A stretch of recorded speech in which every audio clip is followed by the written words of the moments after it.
कहाँ है? अरब देशों में। अभी भी कहाँ है? अरब राजतंत्र वहां पे भी है। कहाँ पे?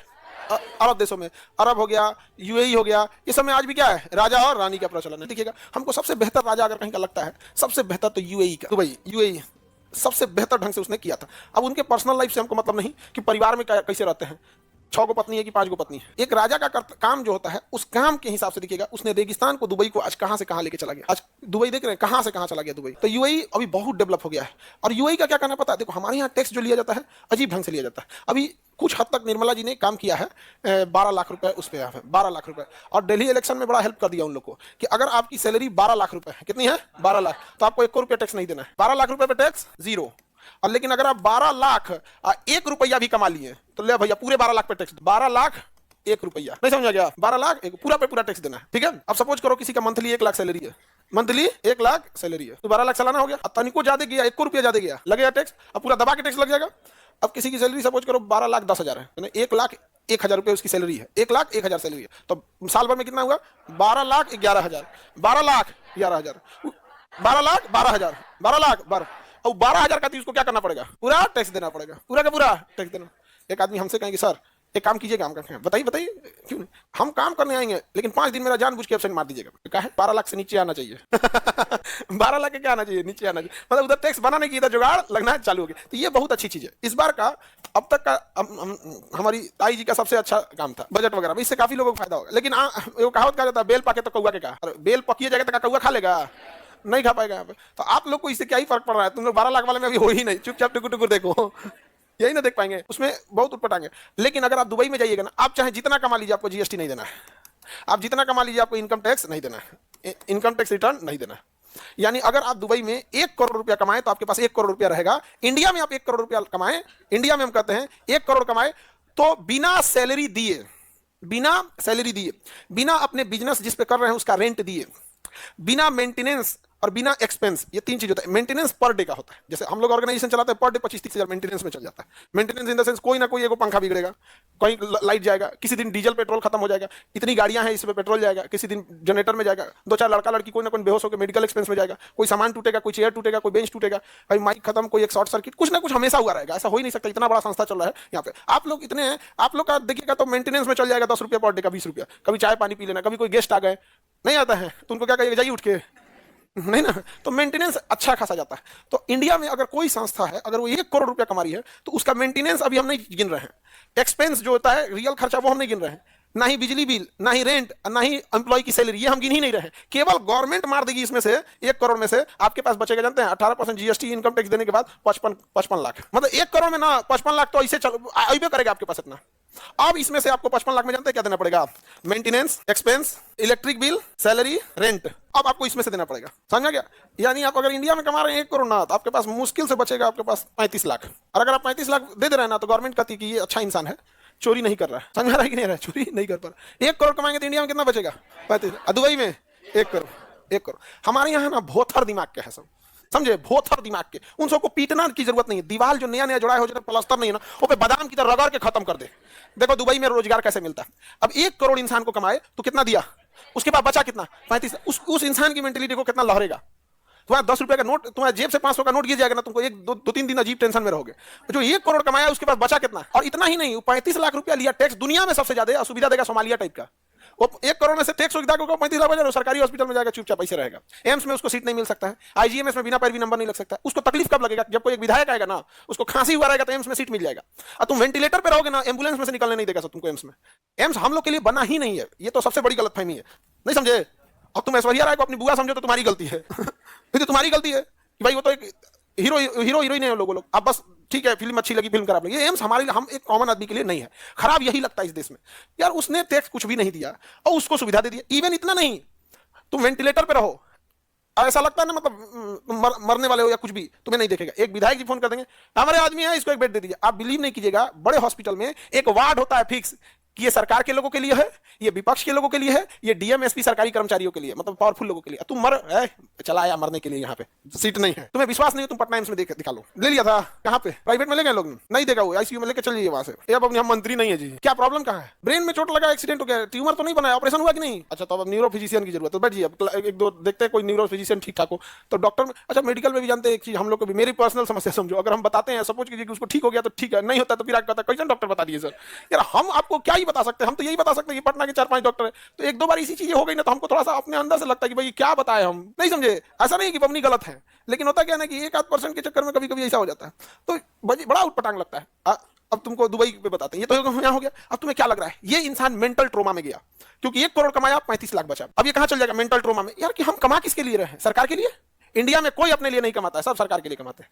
हम ये नहीं कर रहे टैक्स खराब है, हम अब दिखाते हैं कैसे रोजगार दे। अब उसके बाद सरकार कहेगी रोजगार, ये क्या रोजगार देगा ये इंसान।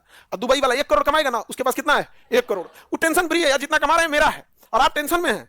आप 35 लाख कमाते हैं और 35 का 35 आपके पास रहता तो आप टेंशन में नहीं रहते। आप कमाए हैं 1 करोड़, आपके पास बिल रेंट ये सब मेंटेनेंस टैक्स काट कूट के बचा के नाम, ये काटने की वजह से कहां चल गए हैं टेंशन में। अब आप खर्च करने की स्थिति, वो वाला 1 करोड़ वाला, ये गाड़ी पुरानी लग रही है, अब नया ले लेते हैं। एक गाड़ी वाले को रोजगार मिला, आज खाना नहीं बनेगा, एक रेस्टोरेंट है पहाड़ पे है, आज वहीं चलते हैं लोग संडे को, उसके पास पैसा है, एक रेस्टोरेंट वाले को जॉब दे दिया। अपने घर एक झाड़ू लगाने वाला रखा अलग, फूल में पानी डालने वाला अलग, ड्राइवर अलग, कुक अलग, वेज वाला अलग, नॉन वेज वाला अलग, बच्चों को खिलाने के लिए अलग। वो एक इंसान अपने यहाँ 10 को नौकरी दे दिया, एक इंसान 10 को नौकरी दिया घर में। जब बाहर निकलेगा तो उसका एक्सपेंस ज्यादा होगा, जब वो सामान खरीदेगा, अरे बैला कहीं का वहां टैक्स ले ले, सामानवा पे इनडायरेक्ट टैक्स ले लो, नहीं समझ में आ गया। जो सामान है वहां पे इनडायरेक्ट ले लो, डायरेक्ट क्या ले रहा है वहां से। जब खर्च करेगा तो टैक्स भी मिलेगा और ज्यादा से ज्यादा लोगों को रोजगार भी मिलेगा, फर्स्ट क्लास होगा। जब वो 1 करोड़ कमाएगा तो एक फ्लैट लेगा दिल्ली में, एक रख लेगा कि कभी मुंबई के लिए भी रख लेता है, हर महीने कुछ ना कुछ बड़ा एक्सपेंस करेगा, और हर महीने डायरेक्ट इनडायरेक्ट 4-5 लोगों का फायदा कराते जाएगा। तो वहां एक आदमी जो है ना वो देवता की तरह घूम रहा है, नौकरी के लिए नौकरी। हमारे यहाँ एक आदमी कैदी की तरह घूम रहा है, 1 करोड़ कमाए थे 35 से बचा, बर्बाद कर दिया ताई हमको।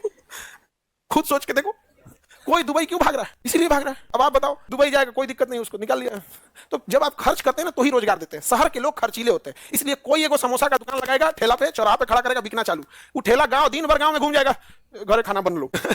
आप देखिएगा गांव में ना 1-8 दुकानें होती हैं चौराहे पे, और उसमें भी सबसे ज्यादा क्या बिकेगा, चाय, चना, घुगनी, पकौड़ी, ये सब चीजें बिके। तो जहां खर्चीले लोग रहेंगे वहीं बिजनेस चलता है, वहां खर्चीले। तो हमारे यहाँ तो जान मार दिया लोगों का। तो इतना करने के बाद कहां जाएगा, भाग गया सब कहां, सिंगापुर, दुबई, सब भाग गया, सब इंडिया के बड़े बड़े लोग भाग गया।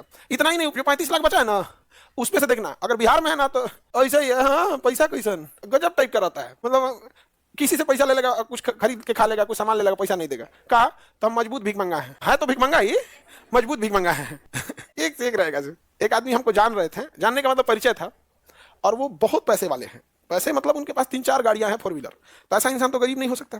उसके अपने एक इंसान को पढ़ना था, अपना इंसान को, तो कहा कि सर इनका फीस कुछ कम कर दीजिएगा। हम कहे हम समझ नहीं पाए काम क्या है, बस वो जानते हैं आपको तो इसलिए कम करिए। वो हम उनको जानते हैं तो कम। जिसके घर में 4 व्हीलर है वही आपके फाउंडेशन का 4-5-6 हजार फीस है, उसका कहना 50% दे दीजिए, केवल किस लिए, हम जानते हैं। तब हम कहेंगे तो हम क्या किए, हम कहेंगे रुक तरह बताते तो इधर तरह बताते, तुमको 4 व्हीलर रख ले, रसीदवा काट के, वेरी पुअर फैमिली, मार दिए मुंह थप्पा, जाके दिखा रहा है पापा वेरी पुअर फैमिली लिख दिए, हमारे यहाँ तो 4 व्हीलर। हम कह लिया मिस यूज करोगे, अरे हम लोग लाठी वाले नहीं कलम वाले हैं, नहीं समझा। अब बढ़िया मोहर मार दिया, कहा कि तोरा आई कार्ड बनेगा ना तो ऊपर लिखा रहेगा वेरी पुअर फैमिली। आप ये गरीब का हक क्यों मांग रहे हो। आपके यहाँ कोई काम करने वाला ड्राइवर है, आपके यहाँ कोई काम करने वाला कुक है, कोई सफाई कर्मी महिला है जिसका 8-10 हजार सैलरी मिलता है, कोई उसका बेटा बेटी पढ़ता, तो आप कहते हमें बड़ा खुशी होता कि आपके यहाँ कोई काम कर रहा है, आप उसका कम करा रहे हैं, या तुम अपना कम करा रहा है, या तुमको ऊपर वाला क्या कमी दिया यार। हम 3 बार कंफर्म किए, आपका मतलब है हाँ। हमको यार गजब आदमी यार, क्या मतलब बनता है इसका, वेरी पुअर फैमिली। उसके बाद वो दोबारा आके दिया कि सर, अब वो फोन नहीं किया, यही आके कहा कि जो बचल का हम दे देते हैं, हम ऐसे वाला नहीं, ऐसे वाला आई कार्ड बनाई। बिल्कुल ये सब चीज बहुत खराब लगता है। आप किसी का हक क्यों मार रहे हो यार। ठीक, ये बात ठीक लगता है जी। यूएई इस मामले में ठीक है, राजतंत्र में सबसे अच्छा कौन है, टैक्सेशन सिस्टम वहां का बहुत, हमारे यहाँ टैक्सेशन सिस्टम उतना अच्छा नहीं है। रीजन क्या है, दुबई चाहती है पब्लिक खर्च करे, पब्लिक एक दूसरे से कनेक्टेड रहे, पब्लिक एक दूसरे से कनेक्टेड। गवर्नमेंट का काम क्या है, सेफ्टी सिक्योरिटी देना, इंफ्रास्ट्रक्चर देना, सड़कें, पुल, बिजली, ये सब देना। इंडिया की गवर्नमेंट ऐसी नहीं है। इंडिया का कहना है कि जितने अमीर लोग हैं उनकी संख्या कम है, जितने अमीर लोग हैं उनकी संख्या कम है, और मेजोरिटी अमीर क्या है, पढ़े लिखे हैं या फिर एक खानदानी चलते आ रहे हैं। तो उनका कहना है कि इनसे इतना ना नोच लो पैसा, ये अमीर है तो इनका बिजनेस बड़ा है तो इनको नोच लो पैसा, ये चिल्ला ना पाए, और अगर चिल्लाएंगे तो इनकम टैक्स का छापा, पुलिस का छापा, फायर एनओसी, तो बिल्डिंग बाय लॉज, चट्टा करके चुप एकदम, तोरा काटेंगे और पैसा ले, पूरा नोच लो अमीर को। क्योंकि वो अपने बचे हुए बिजनेस को बचाने के लिए आपका अत्याचार सह लेगा, तो उसको नोच लेगा एकदम। ऐसा बिल्डिंग, ऐसा नहीं नियम कानून सिखाएगा ना, क्योंकि नियम बनाया ही जाता है, इंडिया में नियम बनाया जाता है कि आपको फ्यूचर में टॉर्चर करेंगे, समझा क्या? तो पूरा नोच लेगा। और उसके बाद हम जनता की भलाई के लिए 5 किलो भात, ये वो कहां से लाए थे भाई साहब, ये वो काहे भाग रहा है, वो काहे भाग रहा है वो? और उसके बाद कहेंगे कि कोई मुंबई भाग गया, कोई इंग्लैंड भाग गया, कोई अमेरिका भाग गया, कोई ये भाग गया। बड़े बड़े लोग काहे अमेरिका भाग गए? यही सब के चक्कर में उसको नोच के रद्द कर दिया है। अब वो रहता तो रोजगार दिया रहता। वो मांगता क्या है? एक अमीर इंसान आपसे क्या मांगता है? ना आपको उसको राशन कार्ड चाहिए, ना उसको कोई सरकारी अनाज चाहिए, ना सरकारी हॉस्पिटल पे जाके वो बर्डन बनेगा, ना सरकारी स्कूल में बच्चे को पढ़ाने के लिए भेजेगा, ना आपके लिए रोजगार, ना वो रेलवे एसएससी का फॉर्म भरेगा। मतलब गवर्नमेंट से उसको कोई मतलब नहीं। वो कभी नहीं कहेगा मेरे घर के आगे का सड़क ढाल दीजिए, वो अपने डलवा लेगा, अपने टूटल फूटल रहेगा, अपने बनवा लेगा। ठीक है, ठीक ठाक रहेगा, मार नाश दिया सब। दुबई इस मामले में ठीक है सर, जिनके पास पैसा है वो और खर्चा करना नहीं चाहते, वो वाला अलग सिस्टम है जी। वो वाला हम पैसा की बात नहीं कर रहे जो गांव में अमीर हो गया है, देश के लेवल की बात कर रहे हैं। क्या बात करते हो? अजीम प्रेम जी नाम सुने हो? एक दिन में 22 करोड़ रुपया दान देते हैं प्रतिदिन, तो तुम्हारे घर पहुंचा दे। वो 22 करोड़ कहां जाता है? वुमेन गर्ल्स एजुकेशन पे। तो ये जो 22 करोड़ दे रहा है, तो उनको जो 22 करोड़ दे रहा है, सोचो कमाया कितना होगा प्रतिदिन? कितना? प्रतिदिन 22 करोड़ दे रहा है। एक दिन साल भर का नहीं, प्रतिदिन। तुम अभी सुबह उठे हो ना, शाम तक उसका 22 करोड़ रुपया दे चुका रहेगा। तो जो 22 करोड़ दे रहा है वो पागल तो है नहीं? कितना पढ़ लिख के कितना आगे गया होगा, और उसके पास इंटेलेक्ट है कि 22 करोड़ रुपए बांट देंगे ना, सोने का लंका नहीं टिका था। तो उसने देखा कि हम फीमेल एजुकेशन को क्यों नहीं बढ़ावा दे सकते। रतन टाटा वो चाहते तो यहाँ करोड़ रुपए देते थे, 7,000 करोड़ रुपए लगा के कैंसर का हॉस्पिटल खोल दिए। तो ये बड़े बड़े लोग ना ढांचागत डेवलपमेंट करते हैं ये लोग। और नेता लोग सब लोग को बुलाएगा, चलो चलो तुम एक काम करो, दिल्ली जाओ और सरोजनी जाओ, सस्ता साड़ी लाओ, सस्ता साड़ी सब लाओ, सरोजनी से सस्ता साड़ी आना चाहिए। सब लोग आ गया, पूरा टाल लगा दो, कैमरामैन पहले इधर दिखाओ, इधर दिखाओ, एकदम दिखाओ, यहाँ पे लाइन लगाओ। और फिर अपने आदमी से कहेगा काम करना, बीच में लाइन में तुरवा के पूरा घेरवा देना हमको, चारों ओर से जनता से घेरवा देना। जनता घेर लेगी, हाँ साड़ी 500 लो देके बांट दिया। यहाँ पे कोई नेता आपको पैसा देना, उसे डबल लीजिएगा, आप ही का पैसा है, लूट के ले गया है, समझा क्या कि नहीं? लूट के ले गया, अपने दादा के यहाँ से नहीं ला रहा है, किसका ले गया है? अभी लोग का लूट के ले गया और चली जाएगा पूरा, वोट भी नहीं देना। यूपीएससी, बीपीएससी एवं सभी राज्यों की सिविल सेवाओं की परीक्षाओं एवं नीट जी आदि की तैयारी करें भारत की सबसे बेहतरीन coaching centre Khan global studies के साथ। अधिक जानकारी के लिए हमारे दिए गए हेल्पलाइन नंबर 8757354880 पर संपर्क